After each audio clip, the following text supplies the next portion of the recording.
Welcome to Bon Vivant Chic, Life Well Lived, the podcast for anyone who wants to cut through today's noise and just listen for a few minutes to meaningful conversations on the human experience and the power of connectedness. I'm your host, Ernestine Morgan, an advocate for kindness with a passion for showcasing human interest stories that matter. Today, I'm delighted to sit with Dr. John Masson. Dr. Masson is board certified in internal medicine, pulmonary medicine, and critical care medicine. He served as president of the medical staff at Morton Plant Hospital here in Clearwater, Florida, during the initial phases of the COVID-19 pandemic. John and I met through my work at Morton Plant Mease Healthcare Foundation, and he currently serves on their board of directors. John has a very interesting background, and I have invited him to sit down with me for a friendly, non-clinical chat, although we really should include a little look back at the pandemic. John played a critical role for us in our community. So let's get started. John, thanks for sitting down with me today. Thanks for having me. Can you please share a little bit about where you grew up and what life was like? I grew up in ex-British colony in Central America. It's frequently on Jeopardy. It's the only English-speaking country in Central America. It used to be called British Honduras, and then it became Belize. And I believe it became Belize before it became an independent country in 1981. So Belize, there's a lot of debate as to where the name Belize came from. But at one point, I was a British citizen, and then I became Belizean in 1981. And then in 1992, I became a naturalized American, a proud American citizen. Wonderful. So what was life like back then? We were cattle farmers. Oh. My dad and my grandfather had bought a lot of land, and a lot of it was on-farmed and jungle. And it was mostly used for logging. Everything that was taken out, but it was mostly logging. And back then, the environment was not the considered thing, but that's what the family did. Dad, my Uncle Herb, started a farm. Mm-hmm. And they took a small portion of the land, about 4,000 or 5,000 acres, because the whole thing was about 40. Oh, wow. And they basically raised cattle. I did that till I was about 10. Oh. And then we moved separately, and my dad became part of a British sugar company. Uh-huh. And so we moved to there. He took a job with them. And so the formative years, the beginning part of my life was on a farm. And then to explain to my kids, especially the kinds of high school that I went to, no air conditioning and just how rudimentary it was. But we never knew that. Mm-hmm. It was just fantastic. That's where I grew up. My family's basically West Indian. So grandma's family were Jamaican. Our family was from Belize, but I think the family was Scotch-English at some point. And I'm Heinz 57. I think there's many of us. Total. My mother's side of the family are more, that's why I'm bilingual. Mm-hmm. Mom's family are, I guess the best way to describe them is real Southern Mexican. The border between Belize and Southern Mexico was very fluid. For a long time. And the British, I think in the late 18th century, took over, they were given logging rights, but then eventually just squatted. And that's how Belize became British and not Spanish-speaking like the rest of Central America. What were some of your fondest memories? The islands. We never had vacations abroad. We went to the islands a lot. I think there are hundreds, but there were larger ones. There was Ambergris Caye, which I've actually never been to. And that's the one that all the movie stars and all this. But there was a period of time in Belize where no one knew Belize. You would be walking along and you could see anyone. The people that knew, I think when Barbara Streisand and Pierre-Elliott Trudeau were an item. A thing? That's where they would go. Oh. No, it's not as private now. No. Yeah. No. I would love to see it. I've never been to Belize. Belize is very different than when I grew up there. It's almost unrecognizable because it's become touristy. It's become more Central American-y, where the British sort of rules and governance has changed. More part of Central America and they are part of Jamaica and the West Indies. What were some of your favorite things to do when you were a kid living on Belize? A lot of it had to do with the farm. So it was riding. We had great luck. That Belize is basically covered in Mayan ruins. And it's basically a one big Mayan city. And our farm turned out to be the largest flint tool-making factory in the entire Mayan civilization. All the tools.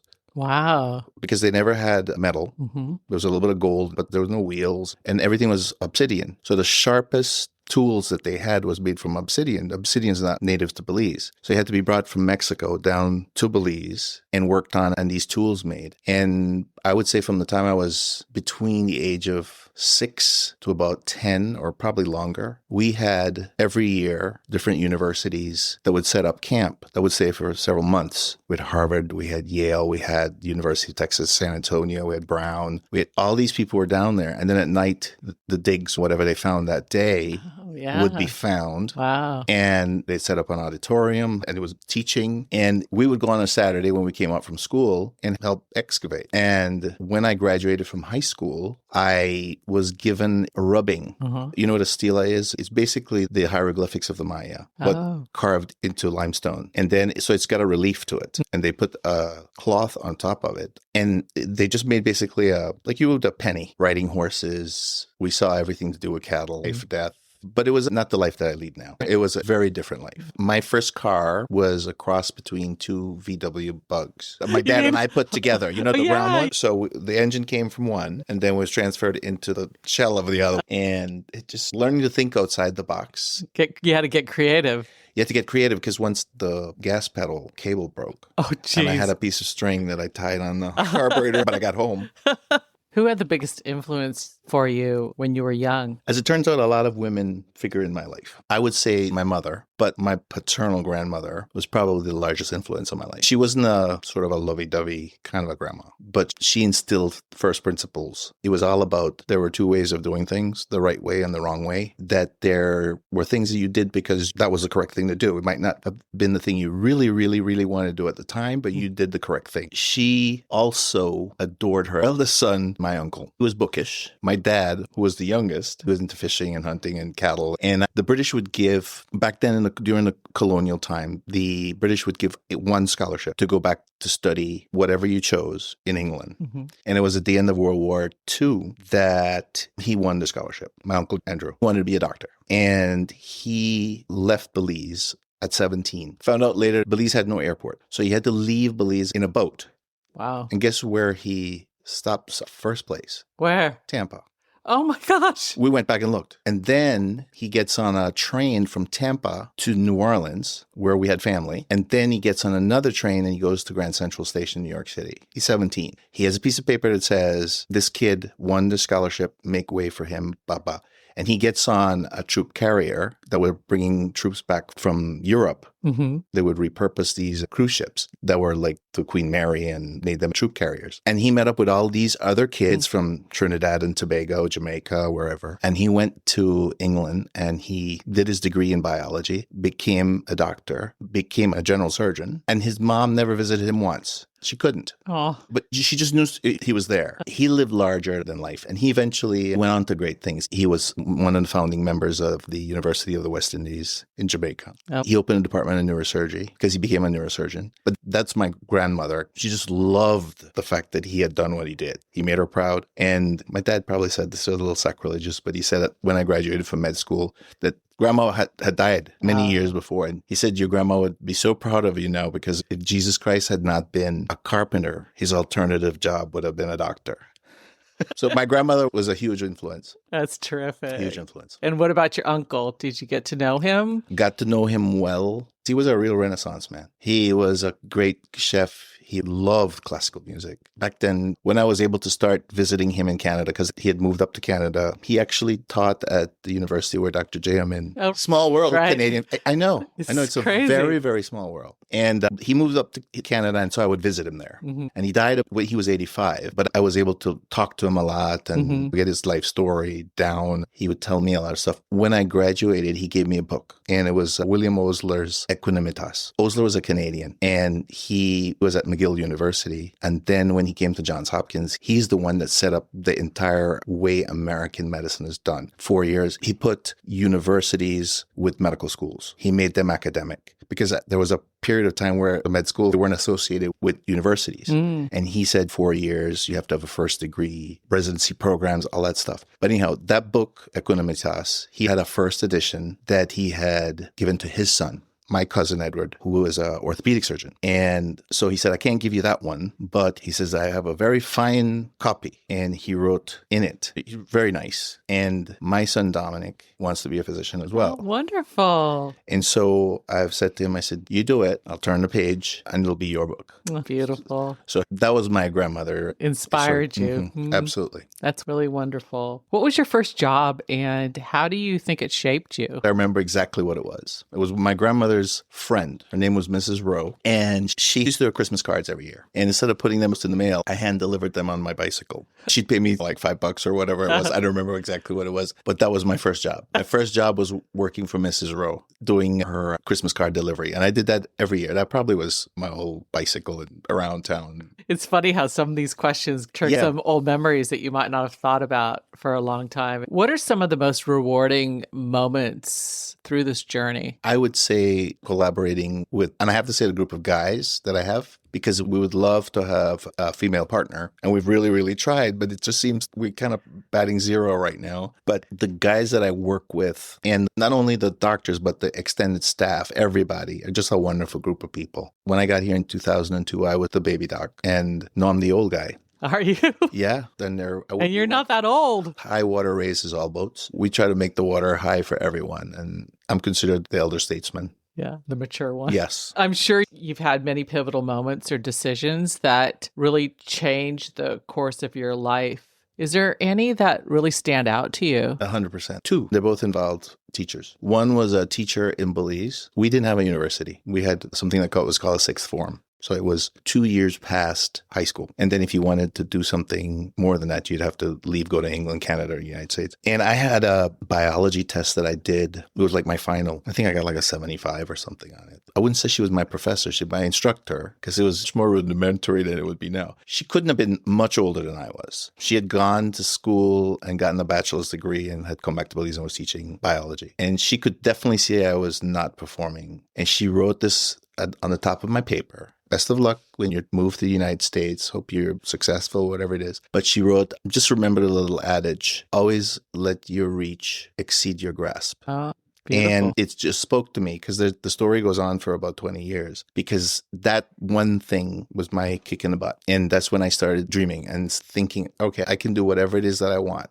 And so I did. And then I think I was in my first year. I'd gotten into medical school. I don't think I was in residency yet. I think I was still in med school. And we connected. And I said, Nadine, I am where I am because of what you wrote at the top of my paper. And she then was in a PhD program at Berkeley. And then we lost touch again. And about maybe 3 or so years later, we connected and she said to me, I went to med school because of you. Oh, wow. Because she finished up, I think she had a PhD or whatever it was. And then she went to med school. She said, I talked to you and I felt like I wanted to do it now. And so we still talk every now and again. She's slightly older than I am. I think she works at Kaiser, but it was kind of a ping pong kind of thing. Oh, that's terrific. The other person in my life was another professor. And she said to me, show me your syllabus. What are you doing? And I showed her what I was doing. She said, what do you want to do? I said, I want to be a dentist. And she said, so you want to go to dental school? That's really excellent. That's wonderful. And she said, so why do you want to be a dentist? I said, because I don't think I'm smart enough to be a doctor. And she's like, no. Wow. And she looked at my schedule and she saw that I had Spanish because I was trying to get an easy A. She said, no, you're doing Italian. And so I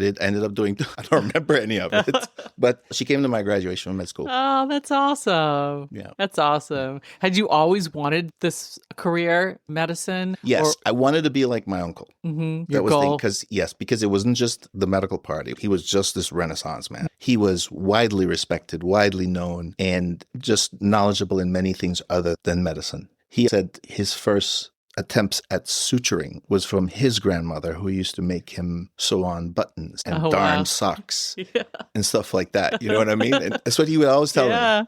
Gong, they call her name was Mary, but they call her Gong. And she used to make him darn socks and do all of that kind of stuff. That's terrific. The early years of COVID-19 were catastrophic in many ways. Can you share a little about that experience with us? It was, at the beginning, was the great unknown. We really thought we were on a slow death march. We thought we as our group was right in the center of everything. We were going to be hit. And the reason we thought that was because 3 of my colleagues got sick, one after the other, one very sick. And so we thought it was just a matter of time. But as it turns out, we were probably the best protected because we were masked and we were... Because I remember seeing you were in that spacesuit. As it turns out, hindsight's 2020, we were probably in the safest place. You're thinking about it all the time. But the unknown is worse. The fear of leaving, not so much for yourself, but you had young kids. I remember seeing kids come home from school. I'd take my clothes off in the garage and run in. The crazy stuff we did. Yeah. But it was all fear. And that was a thing that just drove you the whole time. And it was, I think the hardest thing that I did was to ask my colleague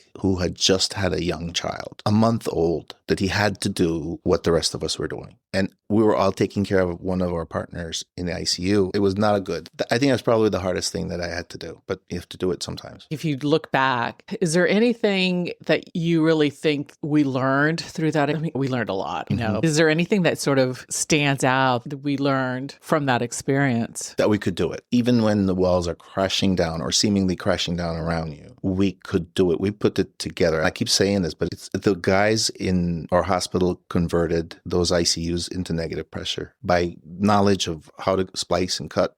And they would come by with their little smoke guns, the door, to make sure that when they opened that door, it was going in. You know what I mean? And that was, I think, as a result of that, when the other hospital was built, that was a built-in. So that was a lesson learned. Right. So that they can do it with a button. It was a scary time. I remember the streets. We would go for walks and there wasn't anyone out. We were talking about that the other day. You remember that? It was something else. I think that's crazy. Where Uber Eats came. Yeah.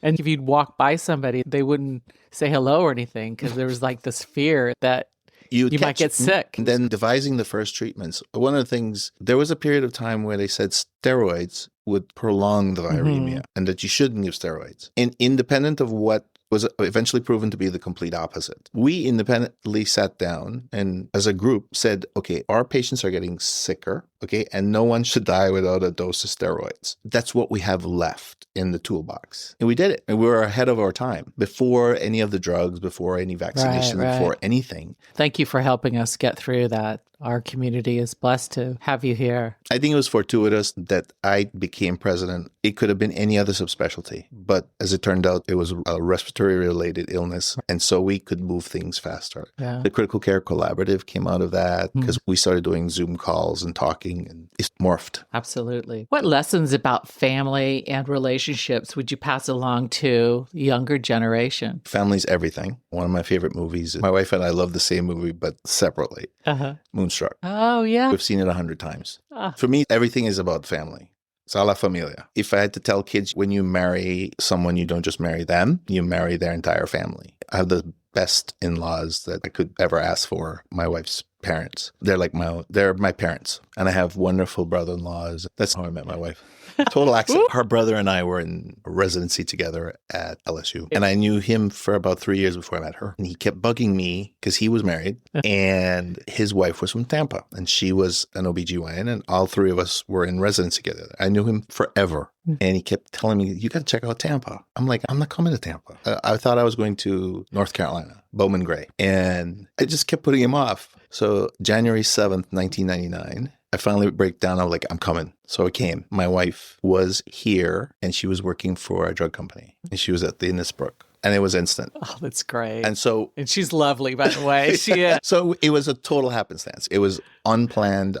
He was my best man. And then he became my brother-in-law. Oh, that's great. Are there any lessons that you have learned that you wish you knew earlier? I wish I knew more about finances. I think that I'm learning, and I've pushed myself too. Medicine is a business, and I've learned a heck of a lot. And I'm not afraid of asking. I'm not one of those people who thinks because I'm good at one thing, I'm good at everything. So I have the ability to ask people. I think they should teach more nutrition courses in med school because I think that's something that's really, really important. I'd probably teach you maybe 2 hours. And I think they should teach you how to save, prepare for your future and build a business and that sort of stuff. Because I learned a lot of stuff on the fly. And they don't do that. They don't do any of that. They don't do any of that. Everything that we learn is about taking care of patients. But I think that may be changing. Yeah, that's good. What kind of advice would you give someone that is interested in going into medical school or just starting out? Oh, you just mentioned learning accounting or financing, right? What other advice would you give? I think return on investment is something that you need to be constantly aware of. If you don't have parents that can pay for your entire medical school, try and work on because some kids come out with horrible debt. It's, you start off with owing a mortgage before you even get a house. Right. So I've said to my son, Dominic, I'm like, state school, state school, state school, state school. And I went to a state school. And I've never been asked. I've been able to rise. I think if you were asking me, that's what I've said to him. I'm like, you got to think state school for med school. Medicine has changed so much. And to be a doctor, it used to be this perception that doctors would do well financially, right? And they probably did back in the day. Yes. But now reimbursements have changed and tuition keeps going up. It's a very noble profession. If it's about making money, then don't go into medicine. If it's about having a job that challenges you every single day, that you learn something every day, that on my most exhausted day, I'm still happy. Oh, that's great. That even though I might be drowning, I'm learning something. I'm excited. I'm happy. The one thing I didn't like was losing my first name. Losing your first name? Yeah, I became Dr. Masson. I'm not John anymore. It's Dr. Masson, Dr. Masson. I know some of your patients and they adore you. What does a happy and fulfilling life mean to you? I've lived a lot of it, I have to say, but I think it's individual. To some people, retiring at age 50 and staying at home and not having to work and that sort of stuff is what they want to do. For me, being a physician and healing and affecting the lives of other people in such an intimate way is what I enjoy doing. And I've had the blessing to do it. What keeps you inspired and motivated to do what you're doing? Because your job is really, really hard. Dominic asks me something every single day that he is at school, things that I take for granted. And of course, that's the way it is. He'll ask me a question. Then I have to explain to him that when you look at the heart, the right side is actually on the left. He says, why is the blood in the pulmonary artery? Its artery supposed to carry oxygen. I'm like, no, that one's different. And so it's stuff like that is cute to see him learning. Yeah. Especially when then we have the residency program at the hospital. I enjoy that. Oh, that's great. Being a mentor to a younger generation. Correct. That's wonderful. Not just to fellow physicians. I've mentored many nurses, many people going to PA school, many letters of recommendation. For me, I'm about moving the needle, and that's what philanthropy is, right? Yeah. Being impactful. I don't have any significant hobbies, but I am a big history buff. Are you? What kind of history? I love history in general. I love medical history. There's a author by the name of Dan Jones. He's a British guy. And he has written widely. He's written on Magna Carta, and he's done the entire Plantagenet story in many different ways. And I've read all his books. I'm a huge fan. He has a great podcast called This is History. I love history, and I love the guessing at what the disease process might have been. I'll give you an example. Queen Anne was the last of the Stuarts, because she had no living children. And so that was the end. She was the last daughter of James II, who was the king of England that was booted out. And in his place, his oldest daughter, Mary, and William of Orange, who are the House of Oranges, is Dutch. They come to England as king and queen, co-regents. They had no children. Their sister, Anne, becomes queen. And she had one child that died very soon, and then about 17 miscarriages. Wow. And based on her symptoms, I think she had lupus. I said that to Dan because I corresponded with him a little bit, the author. I said to him, I think that's what she had. I think she had lupus because I think she had it's called an antiphospholipid syndrome, because you infarct the placenta. So you develop clots. And then the placenta can't form. And so the baby miscarries. Interesting. So I love all that stuff. Yeah. Or the Habsburgs and the jaw and all the stuff with Louis XIV. I'm a huge history buff. But I love the medical angle. Yeah, that's interesting. I'll give you another one.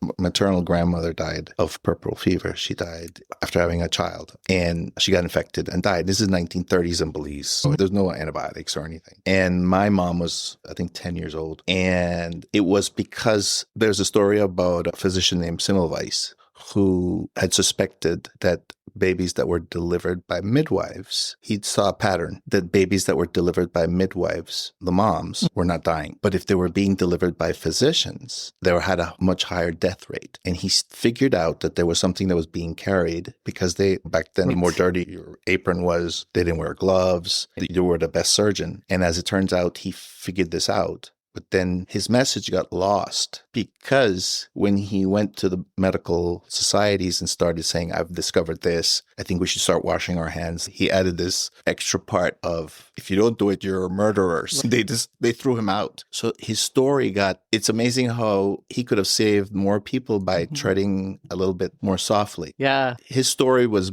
lost because he was so obnoxious about it. It was a hierarchical system. They never used the smartest person in the room because if they were of lower rank, that's where we do better. Interesting. You had to be taken care of by a senator's wife. But they might have been a smarter person in the room that was of lower rank. So there were people who knew things and I'd shut up, I'd be quiet. You know what I mean? Because not just the British, monarchies across the world did that. You had to have a person of lesser rank, even though they might not be the smartest guy in the room, taking care of you. A viscount taking care of a duke or whatever. So if there was the king and then there was the duke, but if they couldn't have an earl or something taking care of them, they had to go, the peck order had to be the correct way. And they focused on that instead of outcomes. Well, that certainly has changed in medicine. I've been involved, as you know, in philanthropy for quite a number of years. And philanthropy means different things to different people. And what does philanthropy mean to you? For me, it's having a measurable impact and moving the needle in such a way that it's fundamentally changes a process or has an impact that changes people's lives, but in a much more permanent way, where it changes them systemically so that the process is better, so that everything that's being kicked out after that is better. So it's as opposed to something it's teaching a man to fish rather than giving him a fish. That's the way I think. Yeah. Thank you so much for sitting down with me today. Appreciate it. I'm glad to be here. I've always been an admirer. Thank you. Thanks for listening to Bon Vivant Chic, Life Well Lived. I hope you'll tune in for more meaningful stories on the human experience and share with family and friends. A special shout out to Will Cooper out of Nashville, Tennessee, for providing this season's music. All the episodes are available wherever you listen to podcasts, including my website, bonvivantchic.com. Till next time, remember, every day is a gift. Live it with kindness.